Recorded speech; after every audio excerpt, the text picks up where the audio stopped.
Ja, hallo zusammen, ist der Vega von greengames.ch. Ich kurz ein kleines Infovideo machen zu H1Z1. Wir haben eigentlich geplant, zum Release vom Game ein Video zu machen.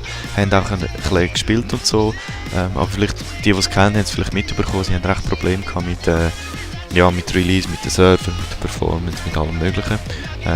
Und ja, es hat sich das alles verzögert.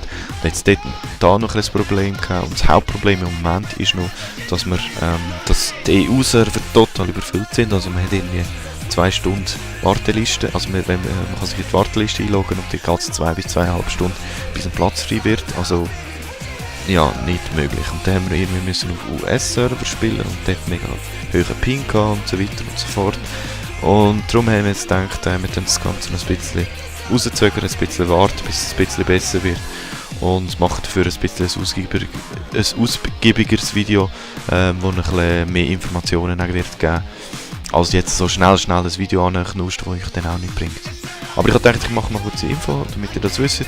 Und ich schätze mal, dass es so bis in 1-2 Wochen höchstens dann mal ein Video rauskommen. Aber was wir bis da eigentlich mitbekommen haben von HSZ1 ist vielversprechend, also es sieht cool aus und so. Sie haben so ein paar fragwürdige Sachen wie mit dem Airdrop und so, wo so ein bisschen diskutiert wird, von wegen Pay to Win und so. Aber die Grafik ist nicht gerade super, was aber gleichzeitig ein Vorteil ist, weil es dann auch auf mehr Maschinen, auf älteren Maschinen spielbar ist und so weiter.